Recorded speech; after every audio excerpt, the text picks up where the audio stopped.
Oh, the music's fading out, so I guess I could just talk now. To answer your question, I'm not sure. We usually offer AAs and ASs for various programs. I'm not sure if chemistry is one of those, though. I don't really work in degree audit. So the minutia of what happens beyond my class, I mean, it's not minutia, it's just a bunch of details, is kind of outside of my job description. So I only really know what kind of percolates through the grapevine to me. I can say with certainty that, like, almost everybody who gets a degree in chemistry here, which to say is a very small number of people who get chemistry degrees at our college. Most people are engineering or biology to take this class. If you get a chemistry, if your major is chemistry, the next step is to transfer to like Western or UW or another institution and then finish your degree there. We don't offer analytical chemistry. That's a 300 level class.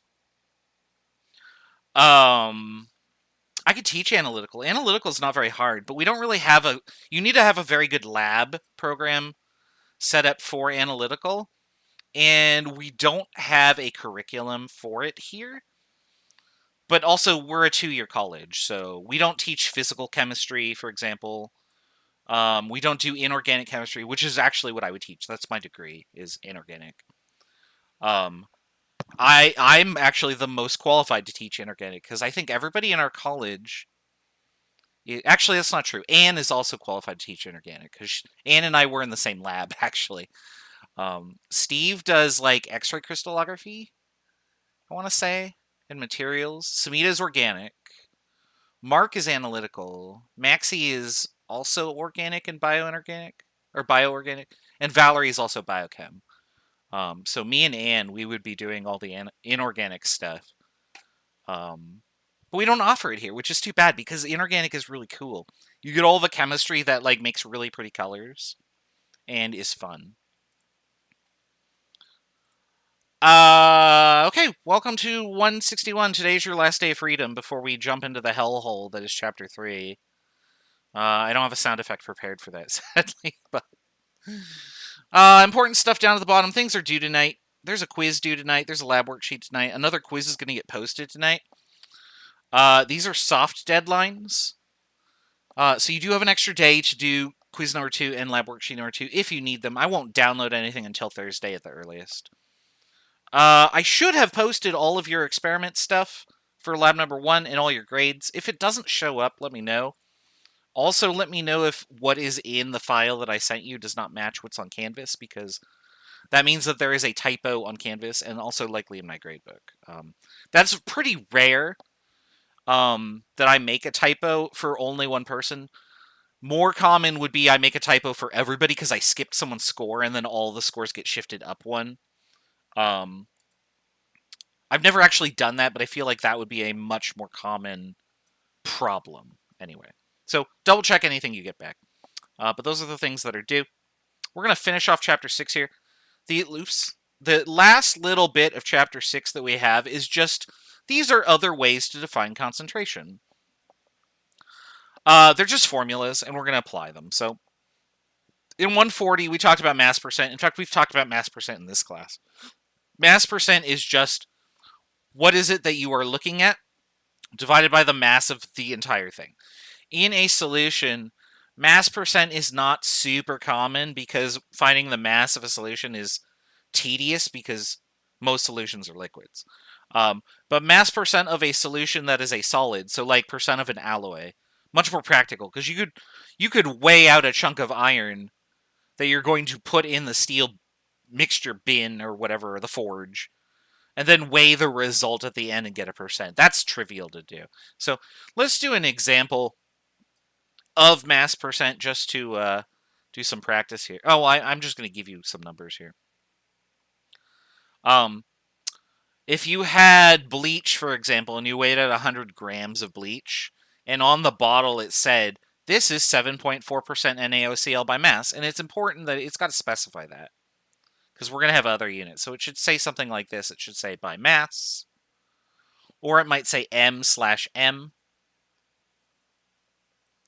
Then what that means is that in 100 grams of bleach solution, you have 7.4 grams of sodium hypochlorite.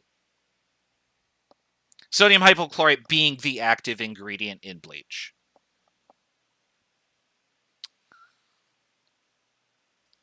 Now, if you only have a liquid, you have like a volume, then what you can do is you can take some volume of that solution and use the density. And so that's what we're going to do here. So let's suppose I gave you this molarity of HCl, and I want you to figure out what its mass percentage is given this density. So let's put this up here. That captured really well, actually. Cool. Now we'll scroll this up to give me more space. So looking at this solution,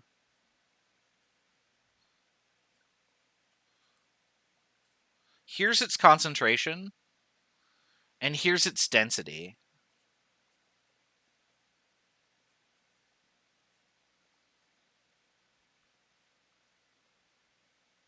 I'm going to write milliliters of solution there. Just, actually, you know what I should do? I should put this up here too. Just to be clear on it. So what I need to do here is I need to figure out how much solution I'm going to look at. But that being said, no matter how much solution I use, whether it's 100 milliliters, 1,000 milliliters, 1 milliliter, all the HCl you can imagine, it's all going to have the same concentration, right? So within that sample, there's going to be some amount of HCl, and it's going to be proportional to how much I put in. So whenever you are given a problem like this, pick a nice number that is reasonable. Since I'm working with liters up here, I'm going to just pick this. which of course is 1,000 milliliters. And so that will make my calculations easier. So the first thing I'm going to figure out is, okay, if I have 1 liter of solution, we'll just do it that way, then the number of moles inside that would just be that, yeah? And then I can figure out the mass from that by just saying, okay, well, how many grams are there in a mole of HCl? And so we can go to Lentech for that. I think that this is right. I'm just doing this off the top of my head. I should probably go look that up. Let's go get Lentech.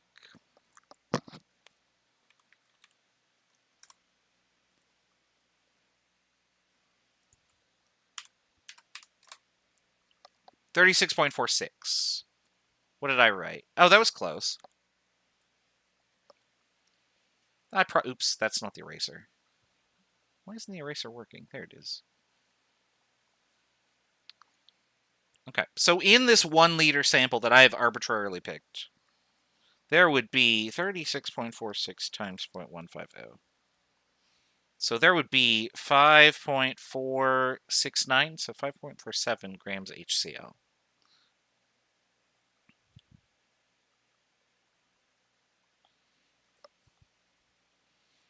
Okay.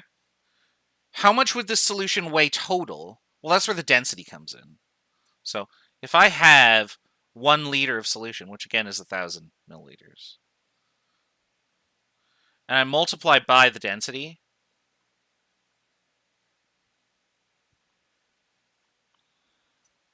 I just realized that this right here, the density of the solution, I should put it this way. Sorry. Because it's not that many grams of HCl per milliliter solution. It's that many. That would have solved the problem for us, really.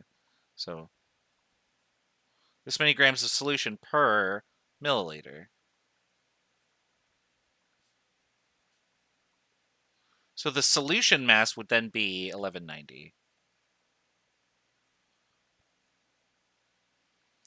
And so this would be the mass of the solution. And then finally, if I want the mass percent out of that, that would be the mass of the HCl that's in there divided by the mass of the solution.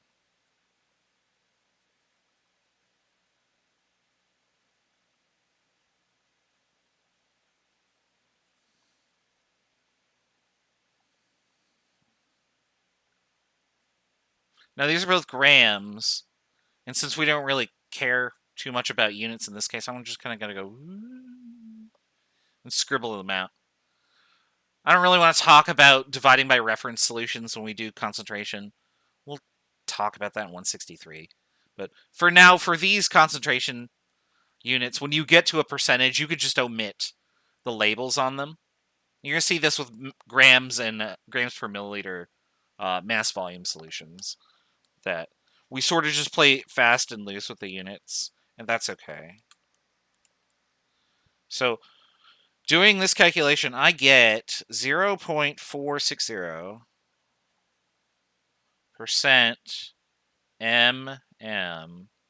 HCl.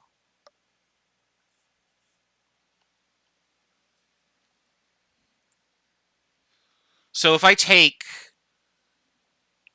any sample of this solution, 0.460% of it by mass will be HCl. The remaining 99.54% will just be water.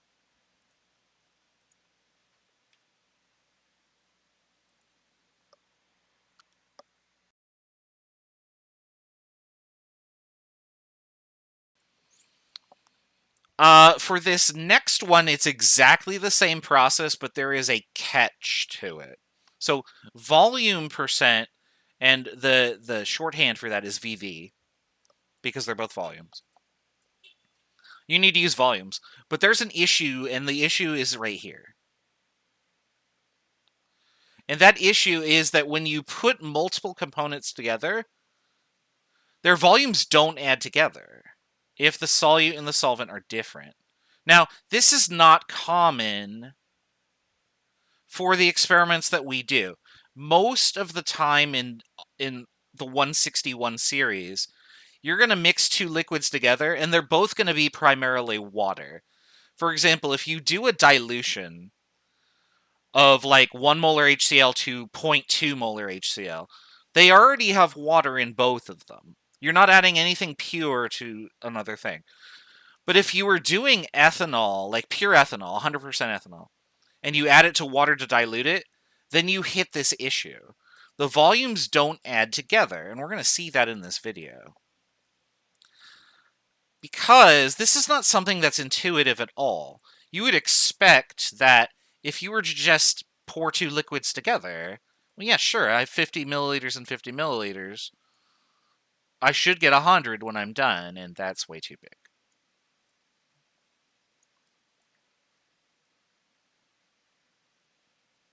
There we go. So, I'm going to have this guy on mute while I talk over him.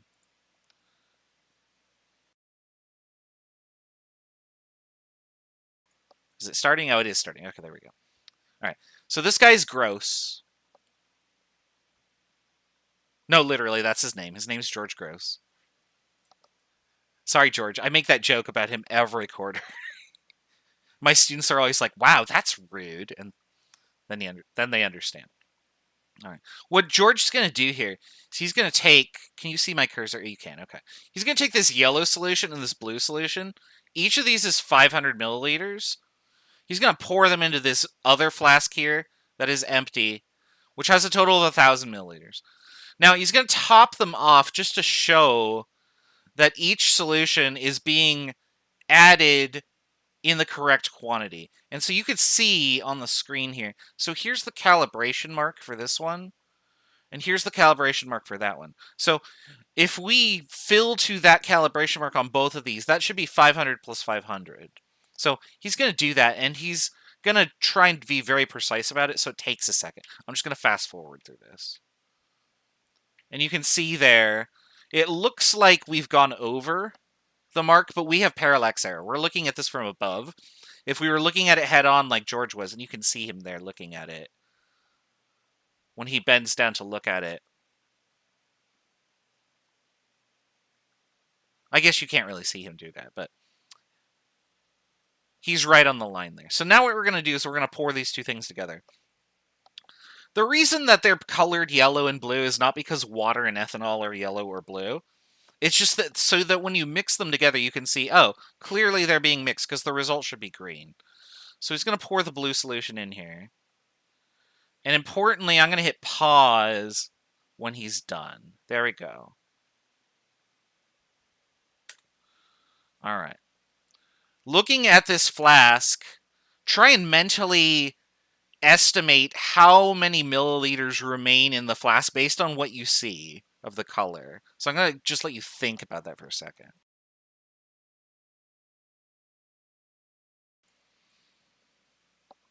And the number that you're imagining should be, oh, that's got to be close to 0, right?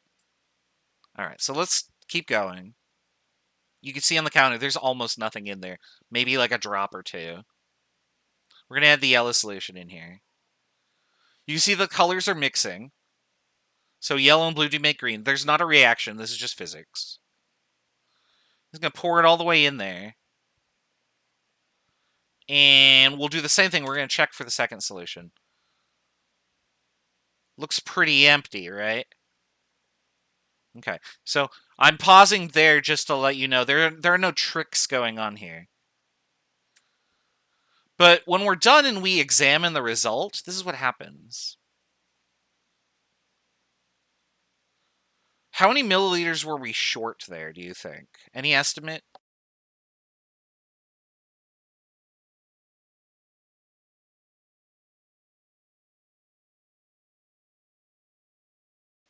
Like, if you have a guess, just type it in the chat. That's fine. But the point is that, and you can see these bubbles coming up. So once these bubbles are done displacing, this liquid level is actually going to sink ever so slightly more. But yeah, we're like short like 50 milliliters here, right? So these volumes didn't even get close to adding together. And this is universally true. When you mix two liquids together, the result is not just slightly less than what you would expect when you just add them on by numbers. So like 50 plus 50 should be 100, or 500 plus 500 should be 1,000. But this is like off by like sig figs magnitude, many sig figs. So volumes don't add up reliably. And what we need to do now is we need to find an explanation that covers that. Like, because what the hell? And unfortunately, I don't have the picture in here that I want to show you. It's not in these slides. Oops. Let me try and look for it. I'm going to see here. Volumes don't add. We'll try this. There is a specific picture that exists on the internet.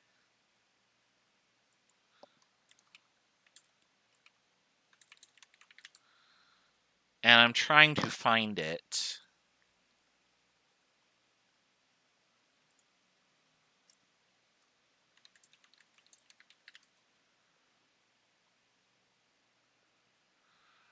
You know what? Okay. The next thing I can do is I can just look through it through my slides. Because I know what class it's in for. So, slides. It'd be Unit 8.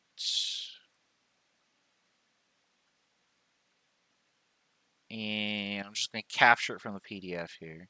Is this it? No.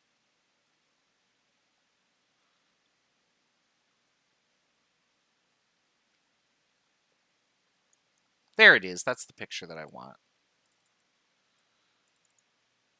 All right, so let me make this bigger.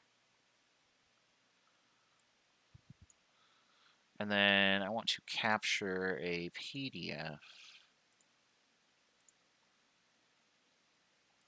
There we go. Okay.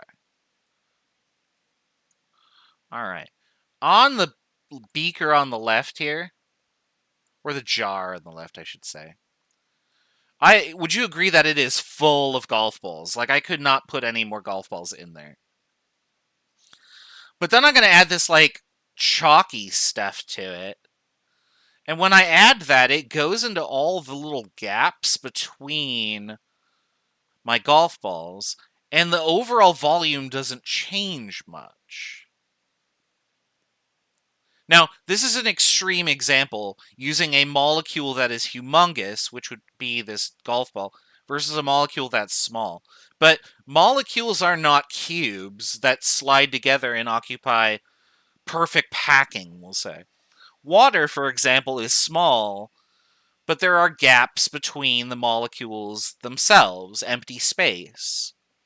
Ethanol is a bigger molecule than that, so ethanol would have even bigger gaps between those two ethanol molecules. When you mix them together, some of the water slips into those spaces between the ethanol molecules and is part of that volume that we've already counted as ethanol. And so the result is that when we mix these thoroughly, molecules end up in the spaces between larger molecules, and the resulting volume doesn't change as much as you would think it should. So, as a result, volumes don't sum together in a way that is easily calculable. So, that's the logic behind it. What's the solution? How do we get around this problem? And the answer is, remember how we were talking about molarity and dilution, that we had to say the directions specifically, that I'm not going to add 100 milliliters of water. I'm going to add enough water until I have 100 milliliters. This is that part. So when you are giving the directions to do volume solution percentages, we need to specify the volume of the solution. Specifying the volumes of the components is not sufficient, and in fact is misleading. So if I say I have 50 milliliters of X and Y, or 50 milliliters of X and 50 milliliters of Y, and I put them together, you'll get the wrong answer. What I need to do is I need to say I have 50 milliliters of X and 50 milliliters of Y, and then the total volume is like 96.4. milliliters. So that information needs to be provided to you.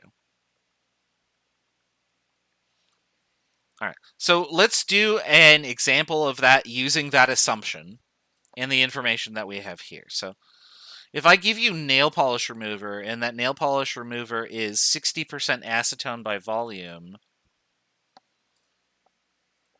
what's the mass of acetone in 500 milliliters of nail polish remover? So let's explore that. So we know that the volume of the solution would be 500 milliliters. And we know that the density of acetone, so D-acetone, note that this is not the solution, is 0.784 grams of acetone per milliliter.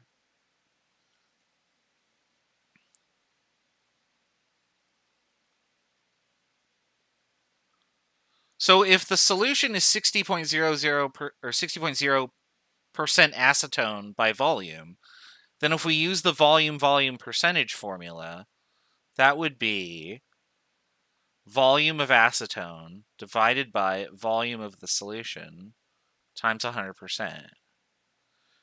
And we just said that it's going to be 60% acetone.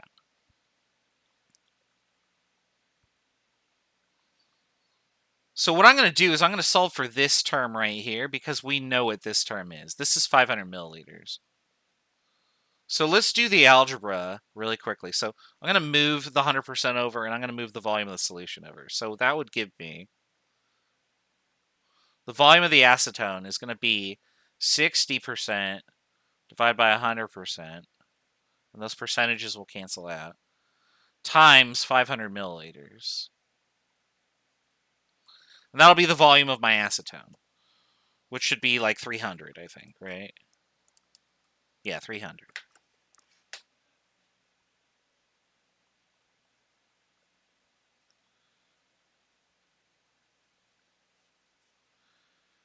And now, since the question is asking me what the mass is, and I know it's volume, I just multiply this volume by the density. So we're going to go up here and multiply it by 300 milliliters.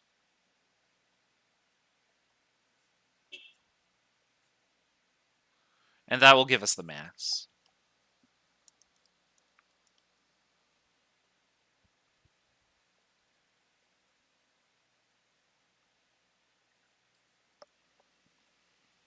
There you go.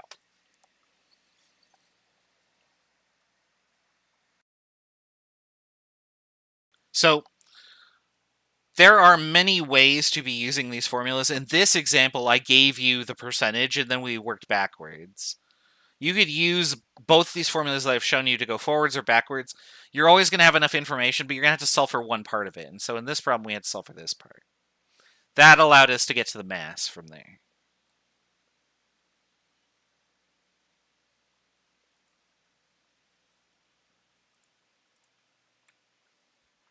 Oops. There's the answer that we just calculated.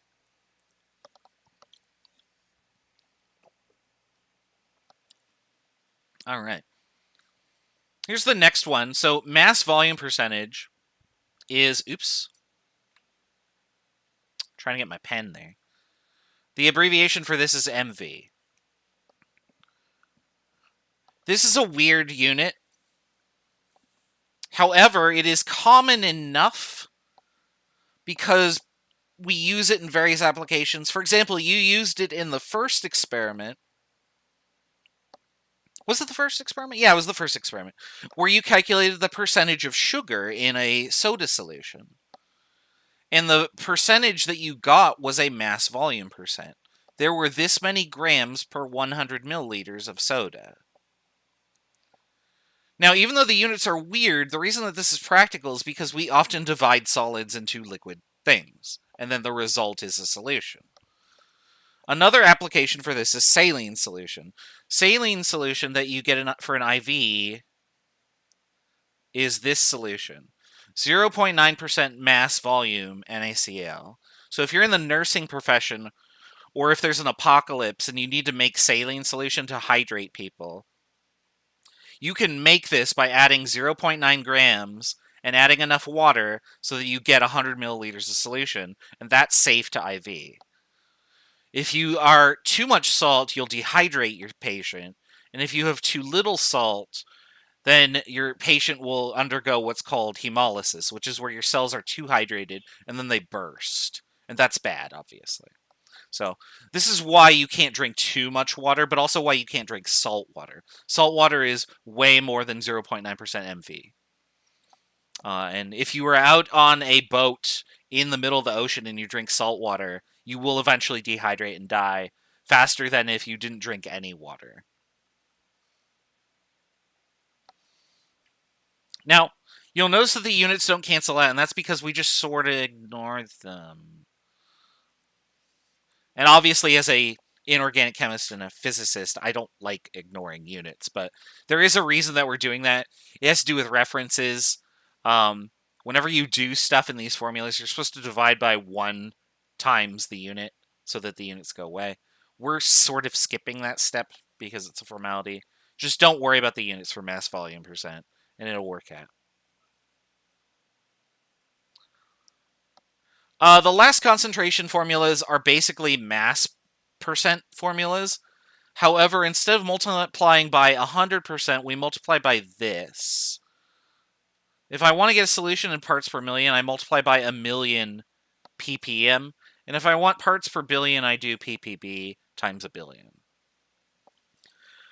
The purpose of these formulas is for things that have really tiny concentrations. If I represent something like the amount of a pollutant in the air or water as a mass percent or mass volume, I will get like 0.000004%, which that's a lot of zeros and we don't want to deal with that. So instead, you see this unit, parts per million and parts per billion. And it's like EPA standards or health safety regulations or OSHA, stuff like that. This is where you see parts per million and parts per billion, and these will be concentrations listed for safe exposure. So, for example, there is an acute hazard limit for mercury vapor above a certain limit. It's really low. It's in the parts per billion range, I'm pretty sure. And if there is more than that mercury vapor in the air, it can cause very serious effects. Asbestos has this. Lead and arsenic have this. So when you see a ppm or ppb problem, it's going to be health or safety related. In fact, we have one on the next page here. CO2 is another common one. So if you look at, is it Mauna Loa? Must be Mauna Loa because Mauna Kea is the volcano. Mauna Loa has an observatory in Hawaii, and it measures the amount of CO2 in the air. And several years ago, by now, we crossed the 400 parts per million threshold for CO2. And if we express that as a percentage, saying like, oh, the air is 0.00004% CO2, or something like that, you might look at that number and go, oh, that's not a problem. That is a very small number. And then you'd be misinformed because 400 parts per million is actually a very high amount of CO2 in the air compared to where it has been over the geological strata. 2014, 2015. Yeah, that sounds about right. Now we're at like 415, 430, something like that. It's still going up. Climate change is not going away until we change that number.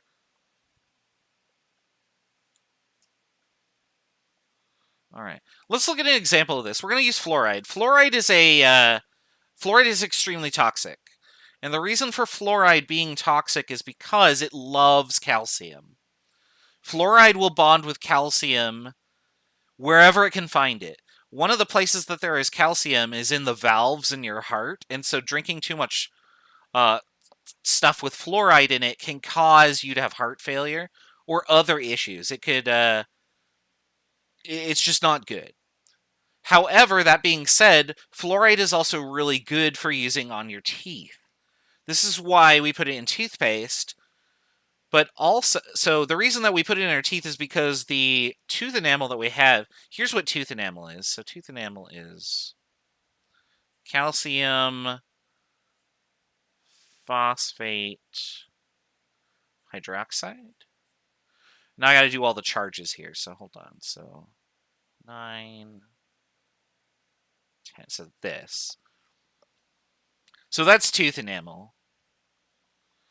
However, this right here is very subject to erosion, because if you drink anything acidic, like soda or citrus or vinegar or anything like that, the OH will react with it and then dissociate. And then you have tooth enamel that starts dissolving. So that's no good. So what toothpaste attempts to do is it replaces missing hydroxides with fluorides. And then what you end up with, this is actually stronger. So this is a stronger material than hydroxide in its place. So brushing your teeth with fluoride will replace the hydroxide groups in your tooth enamel and make it stronger. So you have better teeth and it prevents tooth decay. So this is why it's in toothpaste. But if you look at your toothpaste, you might have noticed on the side of it, danger if swallowed, contact poison control. And the reason for that is because the active ingredient in sodium, or in toothpaste, is sodium fluoride, which is a source of the fluoride ion. And this can be toxic in large quantities.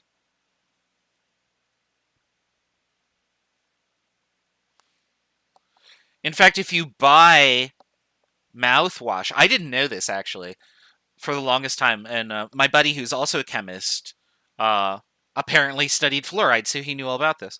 Fluoride is regulated. If you go to the store and you buy fluorinated mouthwash, you can only buy so much at a time.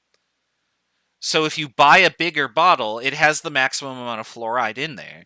But if you buy a smaller bottle, it has the same amount, so it's more concentrated in the smaller bottles. So when you go and buy mouthwash that has fluoride in it, buy the smaller bottles because you get more fluoride out of it. That means that each time you gargle with it, it's more effective. I didn't know that. Like, that sounds silly, but yeah, here we are.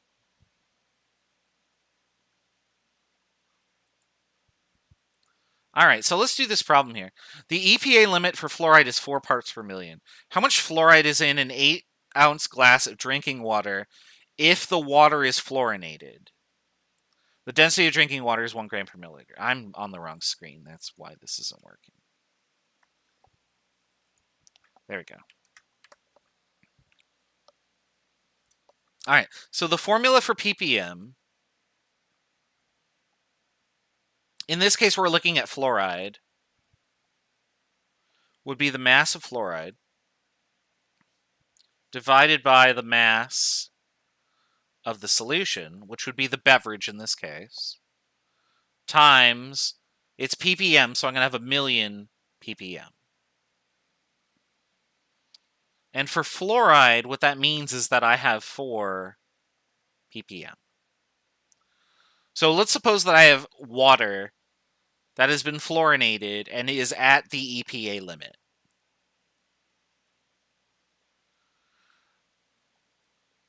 So now I'm going to figure out what the mass of fluoride is from the mass of the solution. So first, let's figure out the mass of the solution. So I have about 240 milliliters of solution. That's my water.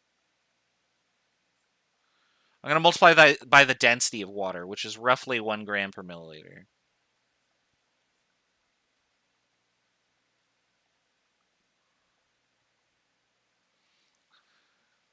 So my 8-ounce glass of water, which is 240 grams, how much fluoride is in there? Okay, well, I know this number now. These are all just numbers. So let's take this all down here and do the algebra. So the mass of fluoride would equal 4 parts per million divided by 1,000,000 parts per million. And those cancel out. That'll just give me a percentage now. Times the mass of the solution. So 4 divided by 1,000,000. Did I do 1,000,000? No, that's 100,000, right? Yeah, there we go. Times 240.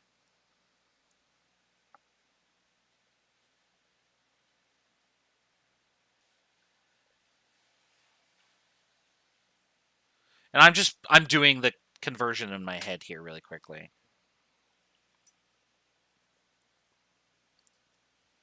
So in your glass of water, there is roughly 1 milligram of fluorine.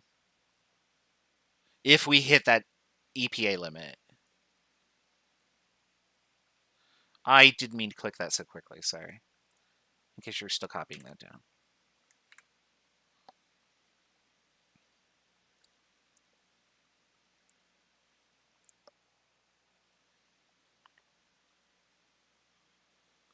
All right. So all of these formulas work the same way.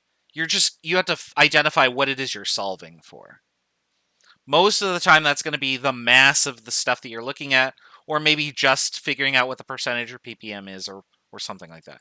You might also have to figure out the solution. So I might ask you, how much water would contain 10 milligrams of fluoride if the EPA limit is 4 ppm, or something like that.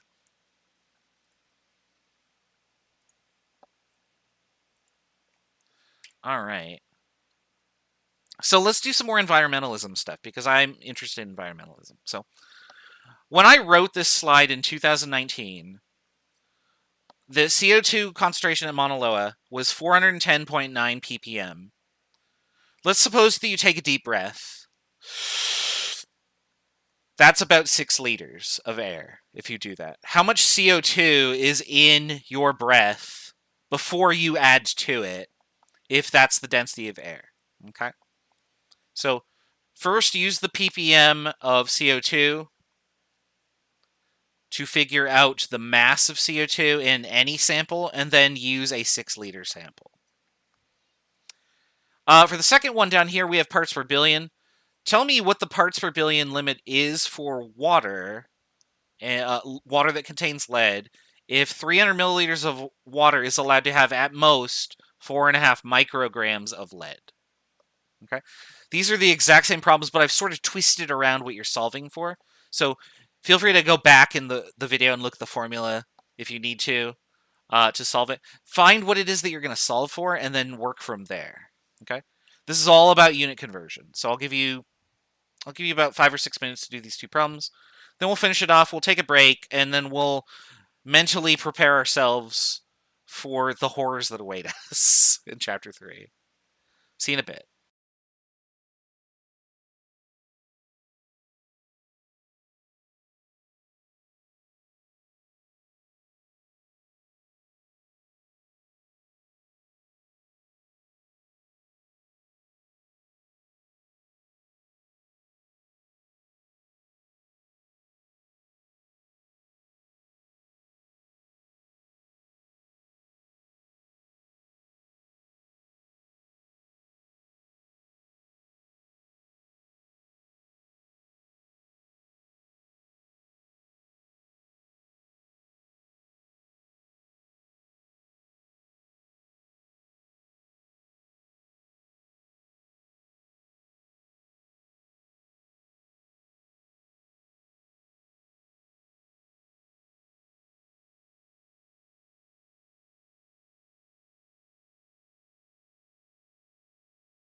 We're going to go over the answers in 2 or 3 minutes. Anybody have an answer, go ahead and type it in the chat there.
All right, let's go over the answers. I'm sitting here looking up CO2 data just to see how much the pandemic affected how much CO2 we're producing.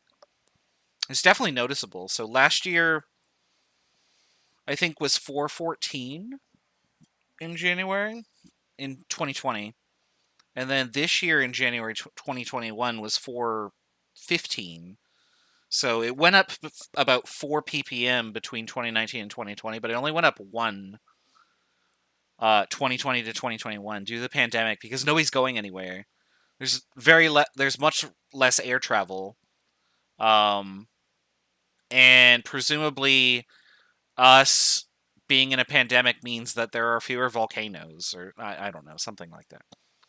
It's probably human activity for that. But that being said, it's still increasing. So, like, is that an issue? Probably. All right, I'll make that a little smaller so I can see here.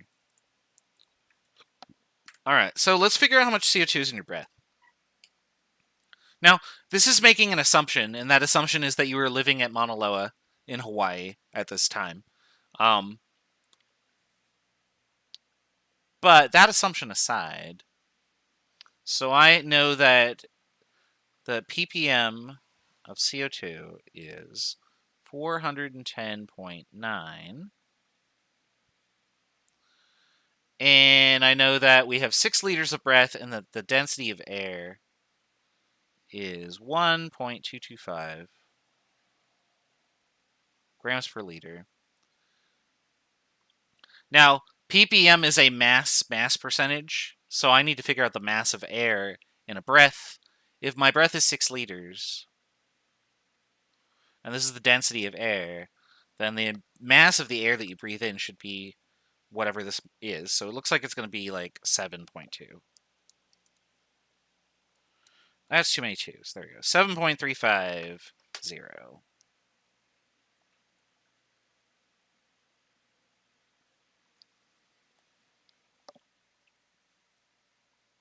Okay. From there, we can then use the ppm equation. So the ppm equation would be mass of CO2, mass of air, times 1,000,000 ppm. That's not an M. And we know that that's going to equal 410.9 ppm. So I know this because I just solved for it. So we're going to solve for the mass of CO2. So that'll be 410.9 ppm divided by 1,000,000 ppm times the mass of air.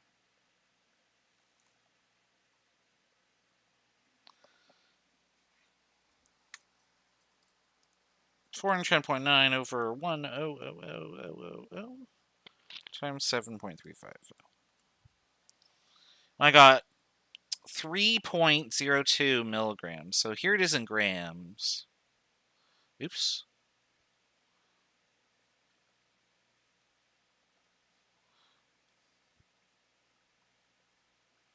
I lost a sig fig in there. Oops. There you go. So you're breathing in 7 grams of air. Of that, only 0.003 is CO2 from outside. But that is enough to be an issue, especially if it gets much higher. Because what is your body trying to do? Well, your body's trying to expel CO2 from a higher concentration environment, which is your bloodstream, to a lower concentration environment, which would be the air. That's how you get rid of carbon in your body. You expel it by breathing. Respiration is how we get rid of all of our carbon from the body. You don't poop it out because where would that come from? Like, that would be carbon that wasn't absorbed, right? So carbon from sugars and stuff gets in your body combusts it, it eventually becomes CO2, and then it exits through your lungs. Interestingly, if you are trying to lose weight, the only way to get rid of that carbon from your fat is to burn it off, literally, convert it to CO2, and then breathe it out. So that is the fate of carbon that is in your belly, or any like weight that you want to get rid of. It's the only way to lose it is to expel it through breath. So that's why losing weight is slow. Because if you lose weight too quickly, you're going to end up getting CO2 poisoning because you'll have too much CO2 in you. So losing weight is a slow process. That said, if the amount of CO2 in the air is too high, then the rate at which the CO2 leaves your bloodstream through your lungs and the alveoli slows down. And that could be bad, obviously, right? We're trying to get rid of that CO2 as fast as you can. Otherwise, the blood's got to stick around there longer while we can we can dump off the CO2. And if your blood stops circulating, there are other problems that go on there. Or you just accumulate CO2. That's also bad. So, with CO2 in the atmosphere, we are literally choking ourselves slowly to death. So, be mindful of that the next time you decide to sacrifice somebody into a volcano. I'm making that joke because we play Civilization, Steve and I. One of the modes that we have is Apocalypse mode, which basically says, okay, whatever the CO2 conditions are in the world right now, we're going to set that at 5000 BC. Good luck. And every time you set off a volcano, by throwing people into it with a special unit, you add CO2 and all the global temperatures rise and the ice starts melting really early, and it's awful and it's chaotic. And of course, in a video game, it's fun, but in reality, it sucks. Okay, EPA limit for lead is in ppb. We want to figure out the ppb of lead. So ppb. So that would be the mass of lead divided by the mass of whatever solution that we're looking at, times, and this is ppb, so we need 1 billion ppb. So I need to find all these parts. So let's start with the mass of lead. Oh, we've already got that. That's 4.5 micrograms. So 4.5 micrograms, which I'm going to just turn to grams because why not, right?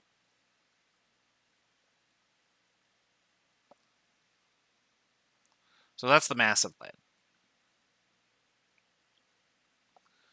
The mass of the solution would be, I have 300 milliliters of water, and its density is 1 gram per milliliter, so those cancel out. There we go. So now I just take this number and put it in that equation up there. So let's do that.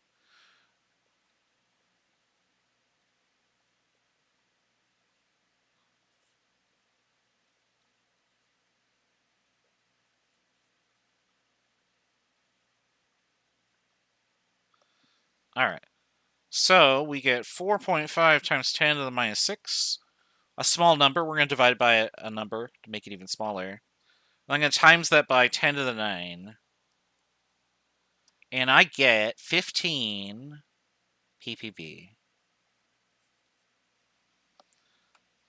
So that is the limit of lead in water.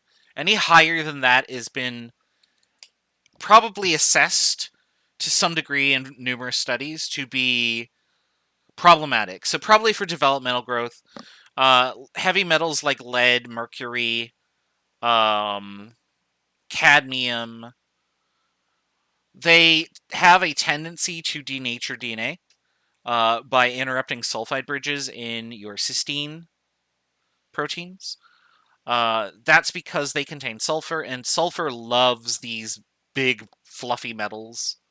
I say fluffy when we're talking about their electron clouds, but we haven't even talked about electron clouds because that's coming up in the next chapter, which we're going to start after this break. So enjoy the last 10 minutes of freedom before we get knee-deep in... Oh, wait, hold on. Sorry, wait. I forgot to do this because we've earned our celebration here, haven't we? So one last bit of happiness. Oh, wait, hold on. We don't do any of these, so I'm just going to... Oh, we don't have... I don't have little happy sounds on these. Never mind. Okay. I forgot that I usually have like the woohoo orc at the end, but on these slides I don't. So you can read the summary when you want to. Whatever. All right, let me get the timer up. And this time, I guess what we'll do, just to be all gloom and doom here, let's see here. Start at...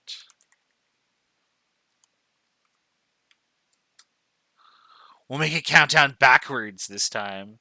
Dun, dun, dun. All right, so here we go. So, I'll see you in 10 minutes. We won't put crappy music on, though. I'll just do Stardew Valley.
That sound effect didn't play as long as I'd hoped it would.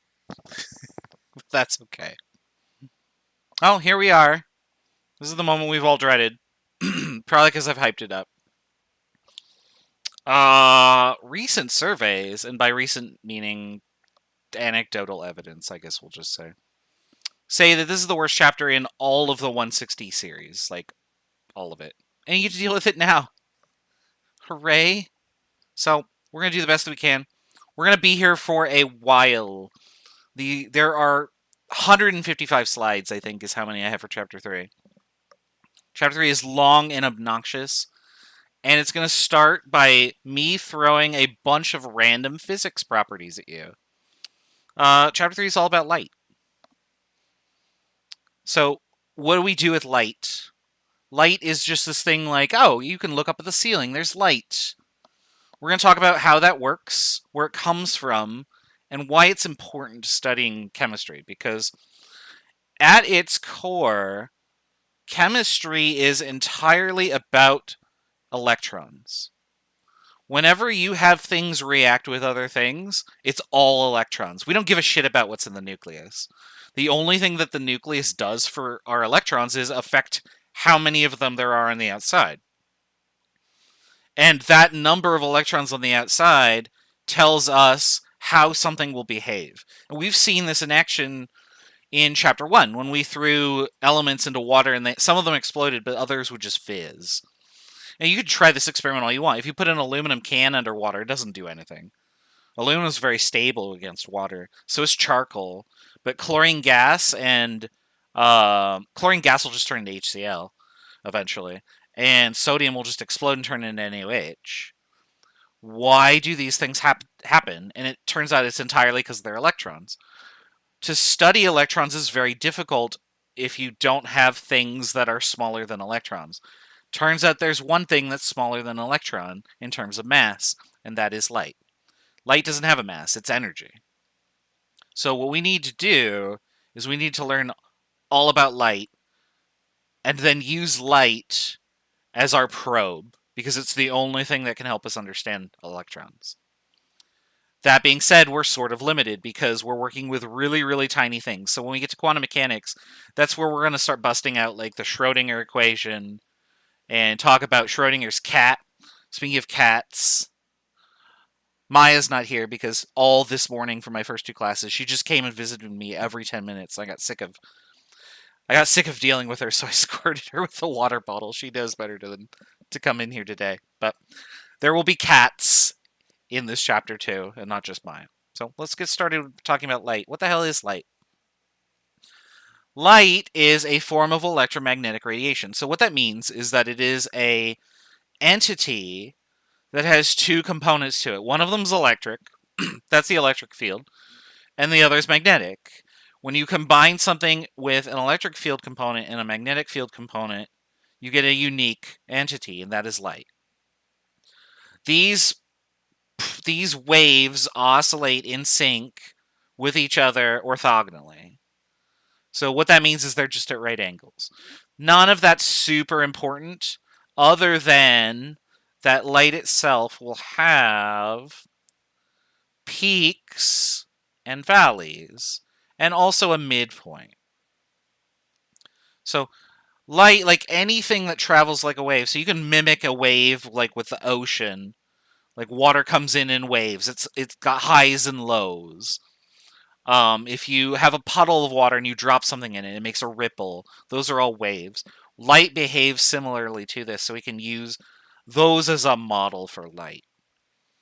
Now, light is also kind of strange in that not only is it a wave, which you would think is a continuous just beam of stuff, it also exists in particles.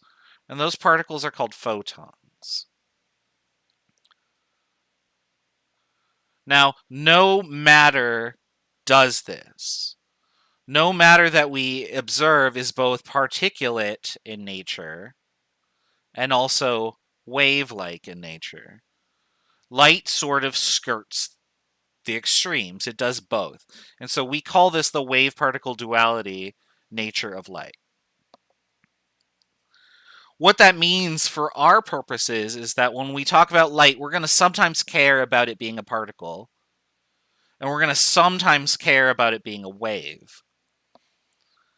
But a consequence of quantum mechanics is that we can never care about both at the same time. And that's where the duality comes in. It does both of these things, but we can only really analyze one property at a time for reasons that we're going to talk about later. We're going to stick with the wave part for now, because it turns out electrons are so small, they also skirt this line and act as waves and as particles. We know that an electron is a particle because we can shoot electrons at a thing, right? You can count electrons. We know from chapter 2 that individual electrons carry a certain amount of charge to them. They're discrete. But they also behave like waves, and so we need to worry about both of those properties to study electrons effectively. So let's talk about the wave components of light by first talking about the wave components of really anything. Oh, I guess first I have some generic properties. Next will be the wave form. Okay. Light moves really fast, and light is represented by the constant c. C is for cookie. That's good enough for me. No, c is the speed of light. To 3 sig figs, the speed of light is 3 times 10 to the 8 meters per second. That is ludicrously fast. If you watch Spaceballs, light is ludicrously fast. Now, for our purposes on Earth, light effectively travels instantaneously. In reality, if you were going to like break out the measuring tape and maybe like put a bunch of mirrors around the Earth and then shine a laser around the Earth, light would travel around the entire circumference of the equator 7 times per second. That's how fast it moves. When we communicate through the internet, such as me communicating with you right now, most systems use light to do that, to transmit a signal. That's called fiber optic cable. Not all of them do that, unfortunately. So, like, if you have cable, then you're getting an electrical signal which travels slower.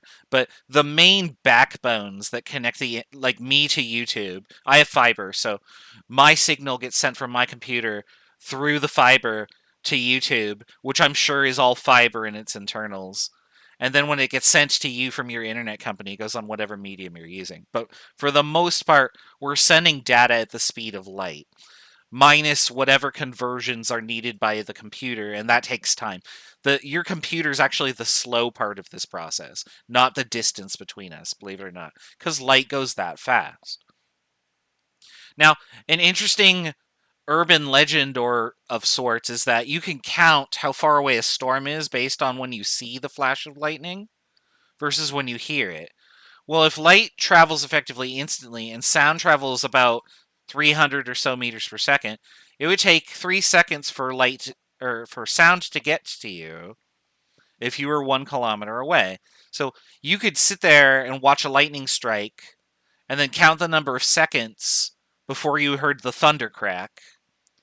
And for every 3 seconds that you count off, that's 1 kilometer away that the lightning bolt is. I know that there's like kids do this.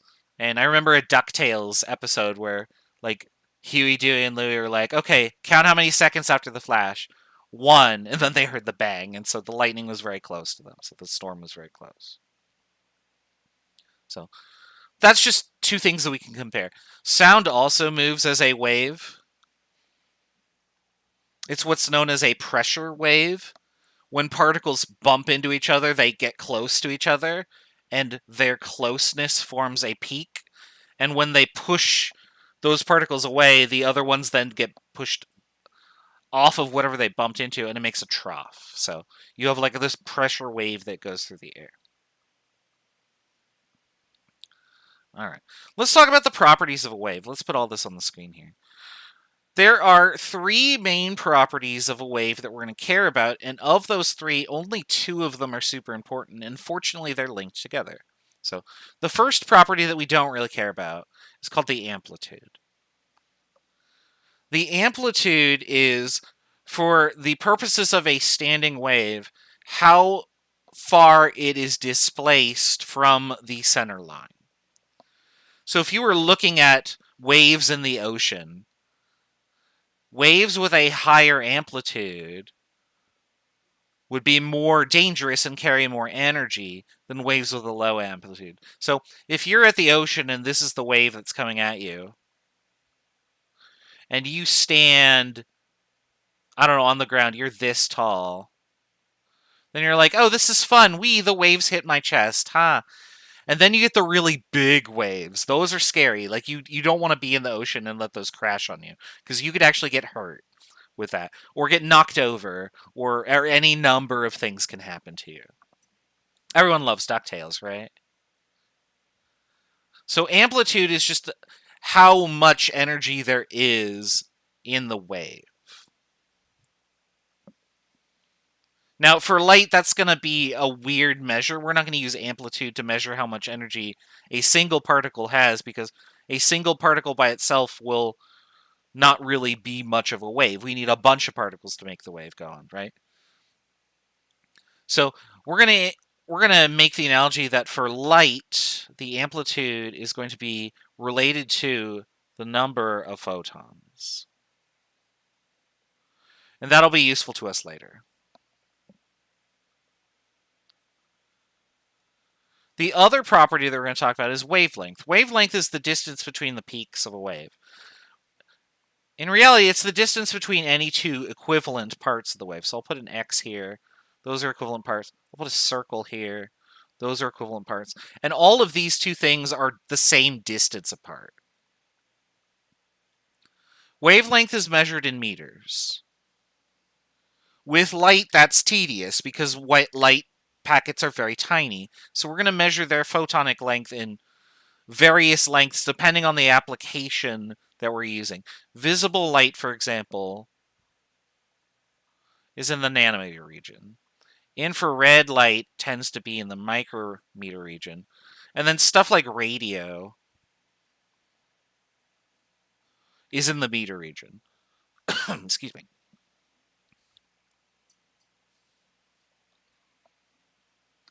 Now, both of these affect energy carried by the wave. For light, it's going to be a little bit weird because amplitude is related to photons. But wavelength affects energy too. We're going to see that on the next slide here when we talk about frequency. On the screen, I have 3 waves. The top one is kind of slow and meandering, it looks like. But the bottom one looks more intense because there are more peaks going on. When the wavelength is reduced, the amount of energy that passes through the matter or medium in question is increased because I have more frequency. So if this is a time duration, so we'll say it's 1 second, is how long this is. My light would go 1, 2 times per second. So this would have a frequency of 2 per second, or 2 hertz. The hertz is the unit of frequency. It is how many times something occurs per second. You have probably heard of Hertz. It's a rental car agency, right? No. You've heard of Hertz mostly probably with computer processors. Your computer CPU, that was redundant. Your CPU operates at a specific frequency, such as like 1.8 gigahertz per core, and then you have a bunch of cores that all operate at that. What that means is that your computer has oscillators in it, and those oscillators change state between 0 and 1 1.8 billion times per second. And then they take that signal from those, either 0 or 1, send it through a bunch of logic gates, and that's how a computer works. That's the really short version. If you're a computer engineer or an electrical engineer, it gets harder than that. Down here, my wave goes 1, 2, 3, 4 hertz. So this would be 4 hertz. Oops. And then this one down here, 1, 2, 3, 4, 5 hertz. And as the number of hertz increases, as the frequency increases, the wavelength gets smaller. So what that means is that wavelength and frequency must be inversely proportional to each other. Now, because we're talking about light, if I take the units of hertz, which is per second, and I multiply that by wavelength, which is in meters, the result that I get is a speed. Meters per second. Well, we're dealing with light, so I'm going to put this here. I'm going to put whatever this is representing, and I'm going to put whatever this is. And there's my equation. So the speed of light is equal to the frequency. Oops, that's the wrong one.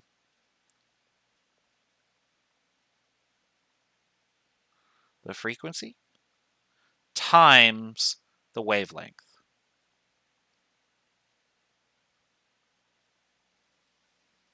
Okay. I'm going to hit clear because that's going to appear right there on the slide. There it is. We haven't had to deal with many equations in this class. Get ready. You're going to get like 70 of them.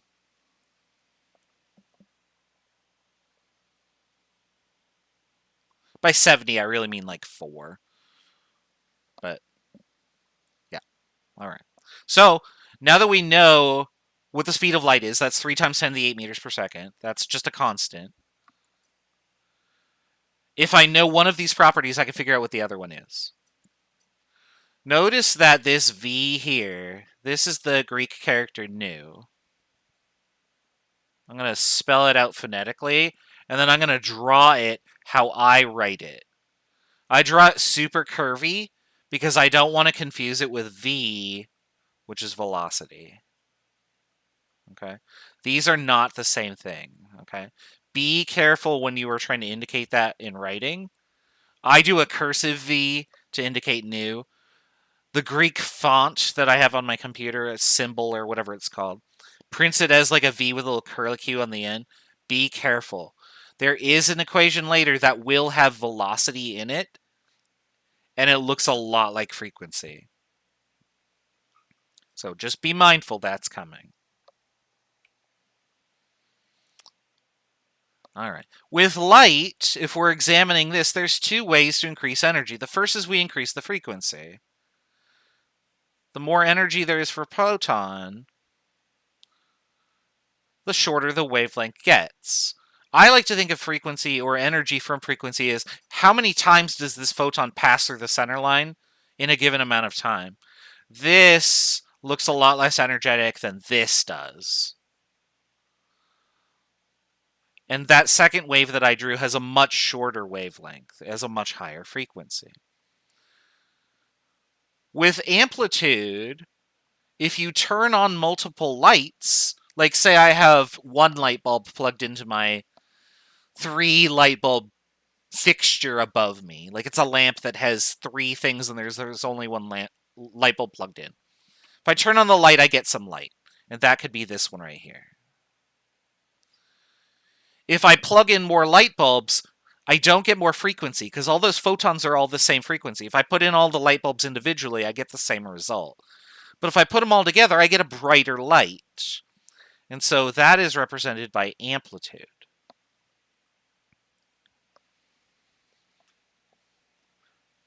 And this works because waves sum together. If I have 2 waves that have the same frequency, and I add them together, and their peaks and troughs add up, so if I add those 2 together, I would then get one wave that's just bigger.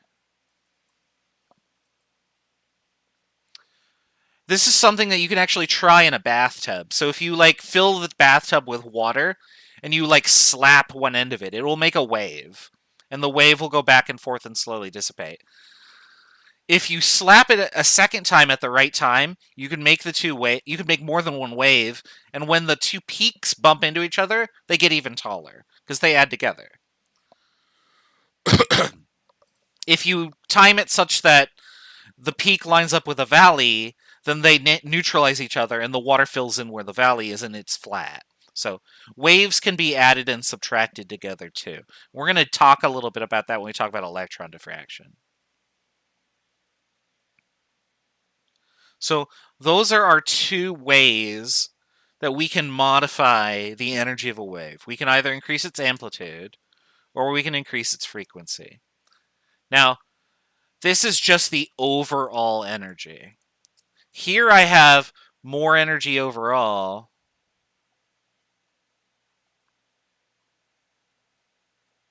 compared to the dim light, but each photon has the same energy. There are just more photons.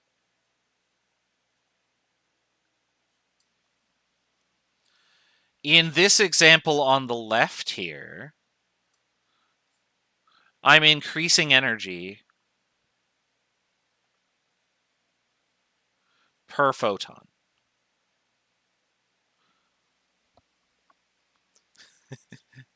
I'm doing chemistry. Why are you wasting water?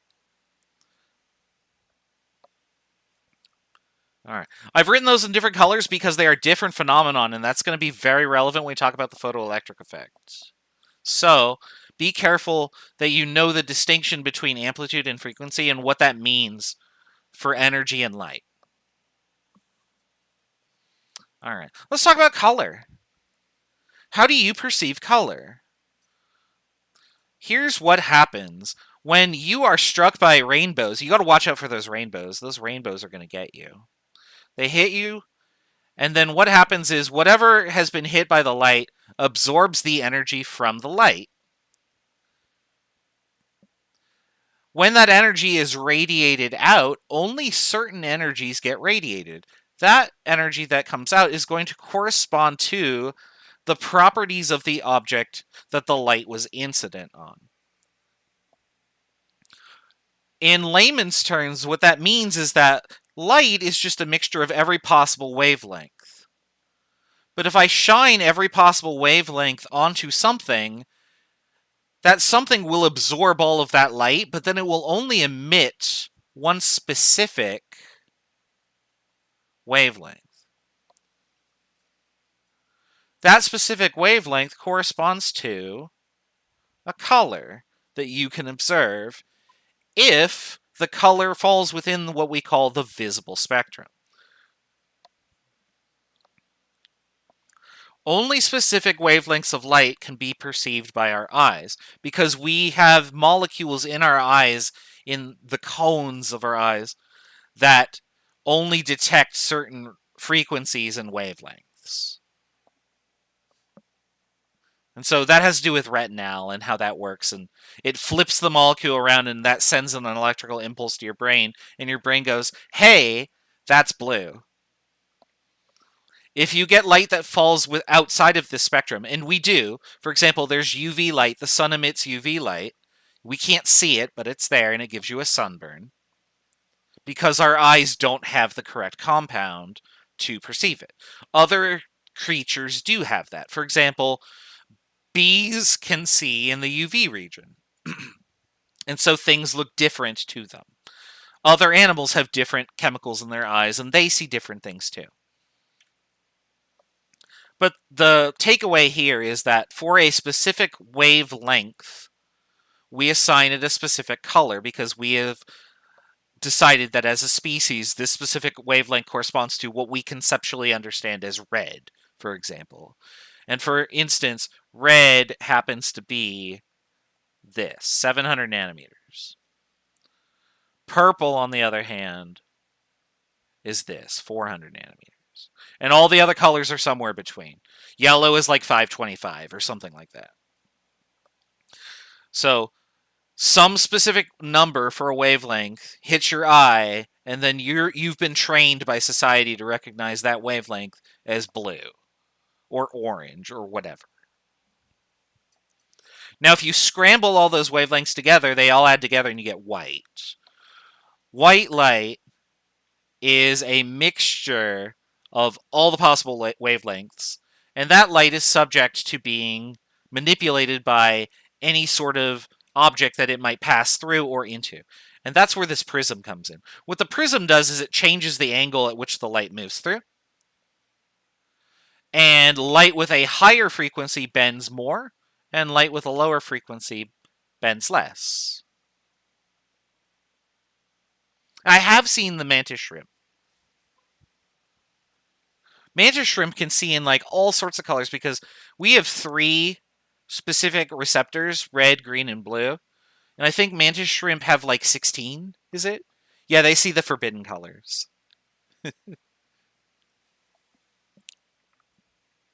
So we can manipulate light, and this is why we play with prisms when we're like 7 years old. It's fun to see all these colors spread out. And what we're really doing is that when we pass it through a prism, we're sorting by wavelength.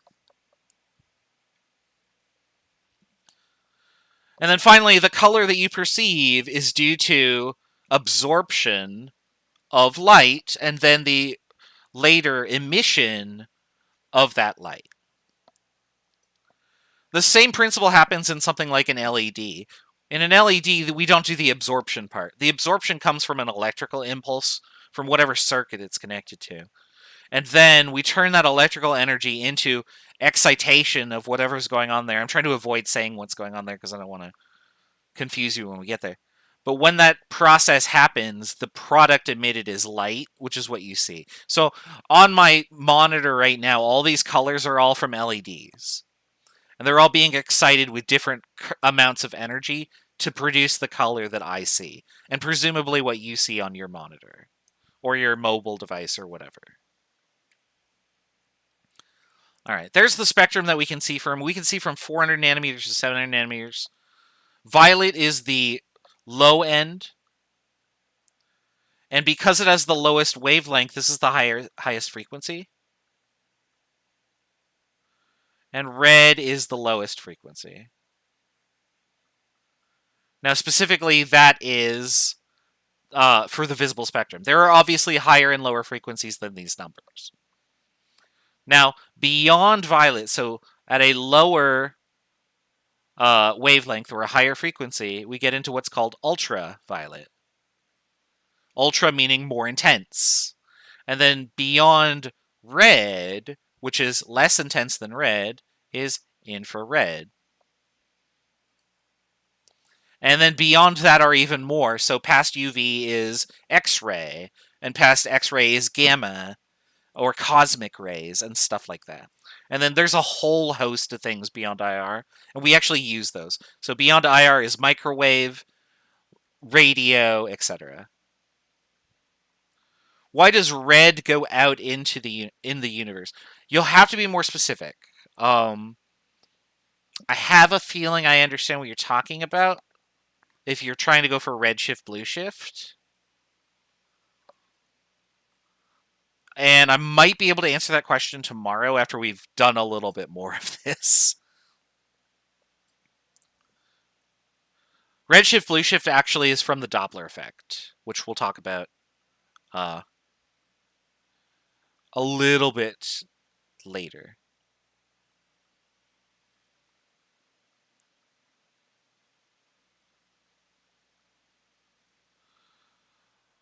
I'm trying to think of the physics in my head here. So when something is redshifted, that means that the photons are getting further and further apart and colors shift towards red.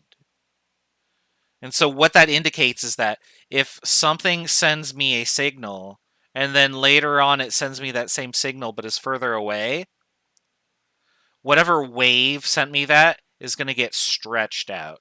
And so this is called redshifting. And so what this is implying is that this is moving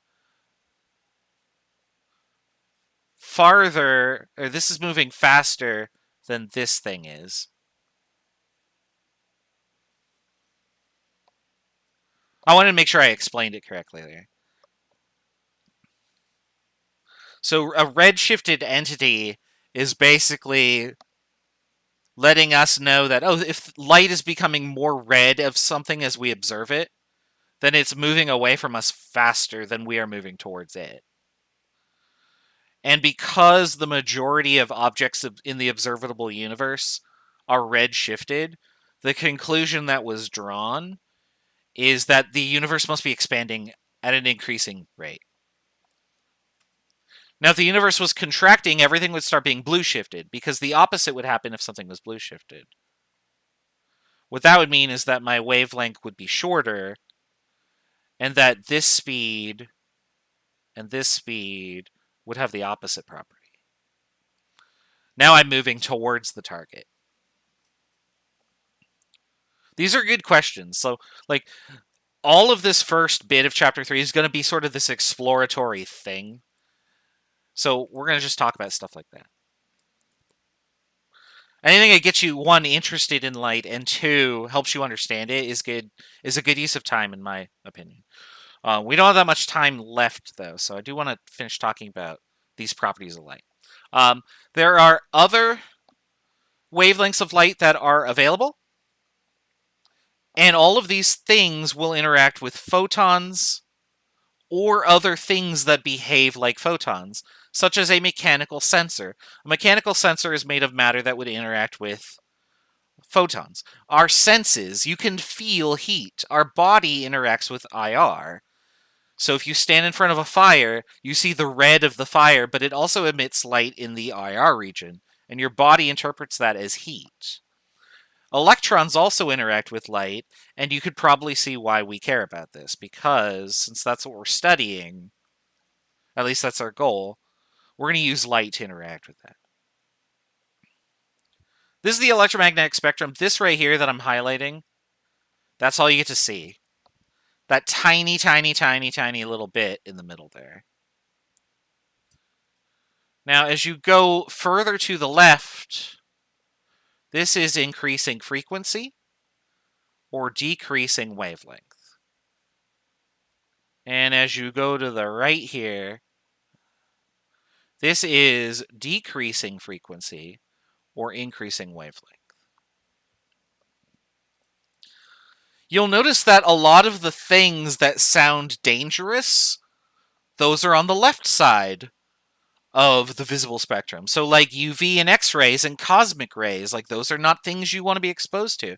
There is an extreme danger with space travel, and that problem isn't just like the conditions of like the space shuttle and etc. Those problems are that you have to deal with cosmic rays. And so the Earth deflects cosmic rays to a large degree due to its magnetic field. But a space shuttle out beyond the reach of the Earth's magnetosphere does not have that luxury. And so any cosmic rays that hit the ship will pass through it and interact with the matter that's there. If it's the ship, who gives a shit, right? But if it's you, you're going to get cancer, because it's going to knock all of your electrons to high hell. So these forms of light on the left here, this is the danger area. The energy per photon over there is very high and causes problems. even just the ultraviolet region. For example, skin cancer. You can get skin cancer by getting too many sunburns. Like eventually your DNA will just mutate and you'll get a melanoma or whatever it's called. So that end of the spectrum is bad. The other end over here is essentially harmless. I'm going to write essentially because there are exceptions. I'm going to talk about one brief exception and then we'll call it a night here. But on the left side, or I'm sorry, on the right side here, you'll see all of these various applications that we use. For example, wireless data is in the microwave region. It's about 5 megahertz. Some wireless data is transmitted at around 2.5 megahertz, which is a particular problem because microwaves operate at a very specific frequency. There's a reason for this. First, let's talk about what a microwave does. So a microwave excites water molecules by causing them to flex. And what I mean by flex is, here is a water molecule. Here's my oxygen and here's my H's. And if you use 2.54 megahertz light, what this ends up doing is the bonds tend to go back and forth like this, like a spring.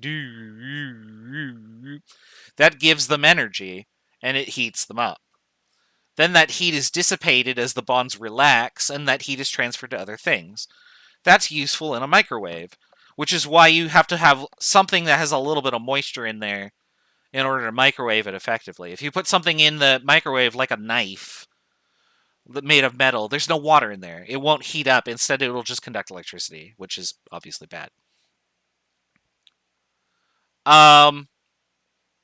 Another problem that comes around with using a microwave at this frequency is that if you have a router or a wireless device that operates at this frequency, these are very close together. And if you're listening to enough channels on your wireless and you turn the microwave on, the microwave might actually interact with your router. Case in point, in my first apartment, I had a router that operated at 2.5 megahertz, and the channels that I was seeking were in the microwave region. My router was connected to my phone. I used to have a phone. I used to have Vonage. And my phone would go through my computer, so my phone would connect to the headset, which would then connect to the router, which would then go to the internet and people could talk to me. If I used the microwave while I was on the phone, everything shut down. The microwave would keep going, but my phone got cut off, my internet died, everything just stopped. And the reason for that is because this light got sent to here, and the router was like, I don't know what the hell is going on. This is a random signal. Okay, I'll send that if you want me to. And it would fry my internet. So I could not use the microphone and use the internet at the same time. It's a really weird setup, but it totally happened. And I was able to diagnose that because I'm a chemist. I looked at the frequency on the router and was like, oh, holy shit, these are exactly the same. Like within 2 sig figs. It's like 2.4 versus 2.5. I bet this is what's happening, and so I tested that, and that's exactly what happened. So if your microwave is near your router, move one of them. It'll solve a lot of your problems. The other thing I want to talk about here is that because microwaves have a specific frequency that interacts with water, you don't want to be exposed to microwave radiation at that specific frequency in high intensity. First off, if you are exposed to microwaves, wherever you are exposed to will get heated up. So if you have the microwave open and you're standing next to it and you turn it on somehow, I don't know how that would be possible. You get hot really fast, and that'd be bad. There's the tale that's in there about melting a Hershey bar in the guy's pocket when he invented radar. Absolutely true. I'm pretty sure that has been confirmed. And there is water in chocolate. There are, in carbohydrates, they have a lot of the same bonds that water has. Like, they have the hydroxide group.